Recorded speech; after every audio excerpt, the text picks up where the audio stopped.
China 67%. That's tariff. মার্কিন president Donald ট্রাম্পের শুল্ক আরোপের জবাবে আমেরিকার ওপর পাল্টা 34% শুল্ক আরোপ করেছে চীন। শুল্ক আরোপের এই ঘোষণার জেরে মার্কিন শেয়ার বাজারে ধস দেখা দিয়েছে।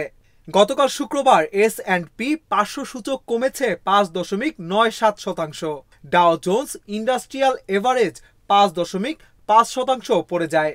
আর নাসডাক কম্পোজিটের শেয়ার 5.82% পড়ে গেছে।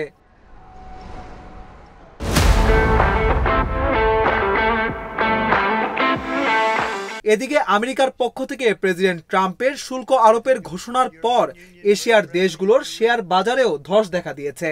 চীন, তাইওয়ান, দক্ষিণ কোরিয়া ও ভিয়েতনাম সহ বিভিন্ন দেশের বাজারে ব্যাপক প্রভাব পড়েছে।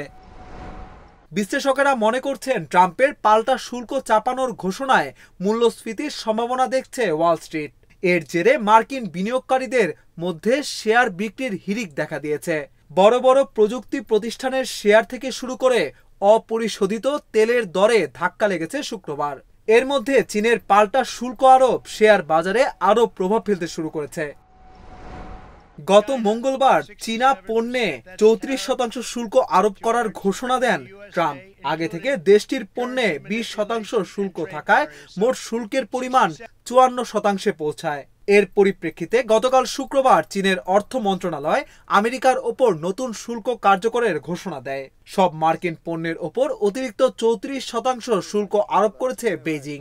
সিদ্ধান্তটি কার্যকর হবে আগামী 10 এপ্রিল থেকে। এর আগে ট্রাম্পের শুল্ক বাড়ানোর জেরে মার্কিন কয়লা ও তরলীকৃত প্রাকৃতিক গ্যাসের ওপর 15% শুল্ক আরোপ করেছিল দেশটি। এবার নতুন করে 34% শুল্ক আরোপ করা হলো।